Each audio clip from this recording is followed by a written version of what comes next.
Israeli imeanza hatua ya pili ya vita dhidi ya Iran kwa kuelekeza mashambulizi yake katika maghala ya makombora ya masafa marefu yaliyofichwa chini ya ardhi.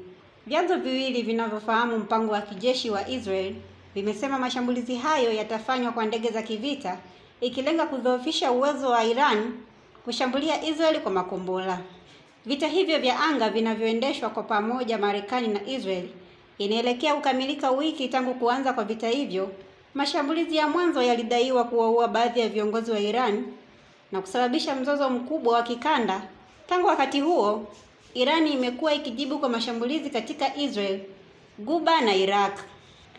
Jeshi la Israel tayari limeharibu mamia ya vituo vya kurusha makombora vilivyokuwa juu ya ardhi ambavyo vililenga miji ya Israel katika hatua ya pili ya mashambulizi yatakayoelekeza kwenye bunkers zinazohifadhi makombora ya balistiki na vifaa vya kijeshi.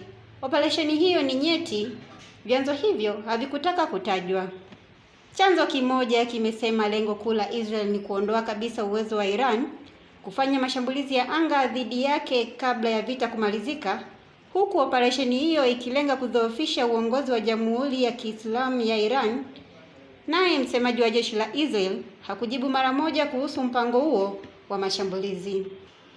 Jeshi la Israel limesema kuwa usiku wa kuamkia Alhamisi, ndege zake zilishambulia miundombinu ya chini ya ardhi iliyokuwa ikitumika kuhifadhi makombora ya ballistic, ikidai kushambulia maeneo ya kuhifadhi makombora yaliyokusudiwa kutumika dhidi ya ndege za kivita, ikiwa ni mara ya kwanza jeshi hilo kutangaza hadharani mashambulizi kwenye maghala ya chini ya ardhi. Makadirio ya idadi ya makombora ya Iran yanatofautiana kati ya wataalamu wa kijeshi, huku jeshi la Israel likikadiria Iran ilikuwa na takribani ya makombora 2500 kabla ya vita kuanza. Wataalamu wengine wa usalama wanasema kuwa huenda Iran ilikuwa na makombora 6000. Mchambuzi wa kijeshi kutoka taasisi ya kimataifa ya masuala ya kijeshi ya Uingereza, Douglas Bailey, amesema Iran bado ina makombora ya cruise yanayoshambulia kutoka ardhini. Makombora hayo huruka chini na karibu ya uso wa ardhi ili kuepuka kudunguliwa na rada. Hali hiyo inaweza kuathiri mwenendo wa vita endapo yatatumika.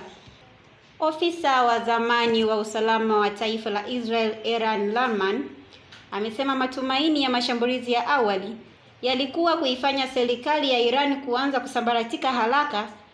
Hilo bado halijatokea hadi sasa, na mfumo wa utawala wa Iran unahitaji kudhoofishwa zaidi kadri ya vita vinavyoendelea. Endelea kufuatilia Mwananchi Digital kupata taarifa mbalimbali.